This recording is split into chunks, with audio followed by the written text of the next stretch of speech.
कृष्णाचं नाव विठ्ठल कसं पडलं आणि मग पंढरपूरला विठुरायाची आणि रुक्मिणीची मूर्ती एकत्र का नाही, ह्या मागचीच ही एक पौराणिक कथा.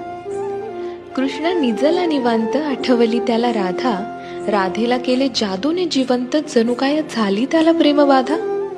समोरून आली रुक्मिणी, कृष्णासंग राधास पाहिली, डोळे झाले लाल लाल, म्हणे मी कृष्णा सोडून चालली. कुठे गेली रुक्मिणी कुणास बाई ठाऊक, कृष्ण भटकतोय तिला शोधत, होऊन व्याकुळ भाऊक. पोहोचला बाई कृष्ण शोधत तिरी चंद्रभागेच्या, अन रुक्मिणी दिसली दिंडी रवनात पंढरीच्या. कृष्ण म्हणवितो रुक्मिणीस, पण ती रुसलेली फार, म्हणतो कसा, अगं रुक्मिणी कसा करू मी तुझ्या विना वैकुंठाचा संसार. रुक्मिणी नाराज, त्यातच कृष्णास आठवे भक्त एक थोर, नाव त्याचे पुंडलिक, लय गुणाचं ते पोर. पुंडलिकाच्या घरी आली कृष्णाची गबाई स्वारी, पुंडलिक करीतो आई बापाची सेवा, ठेवून उभा विटेवर कृष्णाला दारी. वाट पाहता पाहता कृष्णाची मूर्ती राहिली, विटेमुळे विठ्ठल त्यासी प्रचती जाहली.